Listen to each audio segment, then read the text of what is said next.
Gardening is as popular as ever, and the methods we use plays a critical role in our health and the health of the planet.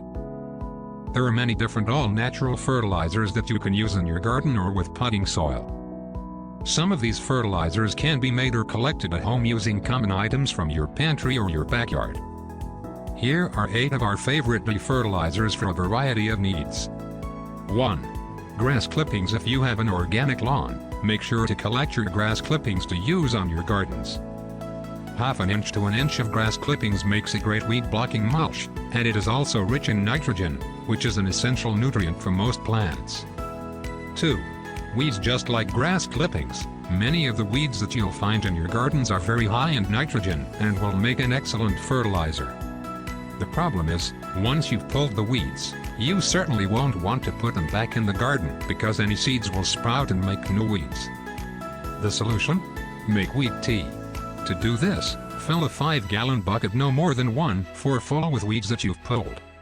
Then fill the bucket the rest of the way with water, and let the weeds soak for a week or 2. Once the water turns nice and brown, like tea, pour this weed tea on your gardens. 3. Kitchen scraps. Put your kitchen and garden waste to work by making your own compost. Compost releases nutrients slowly, which means a well-composted garden can go a year or 2 without requiring application of fertilizer. Compost also helps the soil retain moisture, which is essential for vegetable gardens to thrive during hot, dry summers. 4. Manure. Manure comes from a variety of sources: cows, horses, chickens, and even bats. Each type of manure is high in nitrogen and other nutrients, but you'll need to use it carefully. Raw manure is highly acidic and may actually have more nutrients than your plants need, so too much can burn your plants. It's best to use composted manure.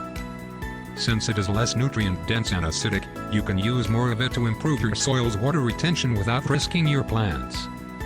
You won't have to wait long. Manure quickly turns to a perfect odor-free soil amendment. 5.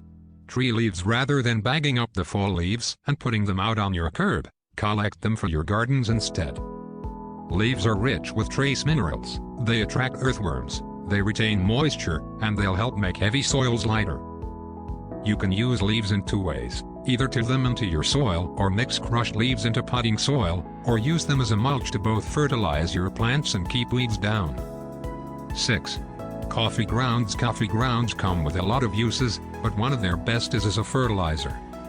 Lots of plants, such as blueberries, rhododendron, roses, and tomatoes, thrive best in acidic soil.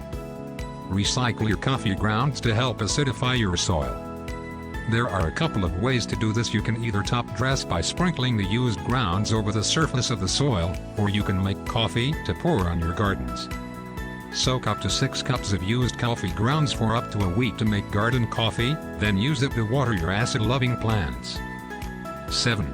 Eggshells. If you've ever used lime on your garden, then you know it comes with lots of benefits. Chiefly, it helps lower the acidity of your soil for plants that don't like acid. And it provides plants with lots of calcium, which is an essential nutrient.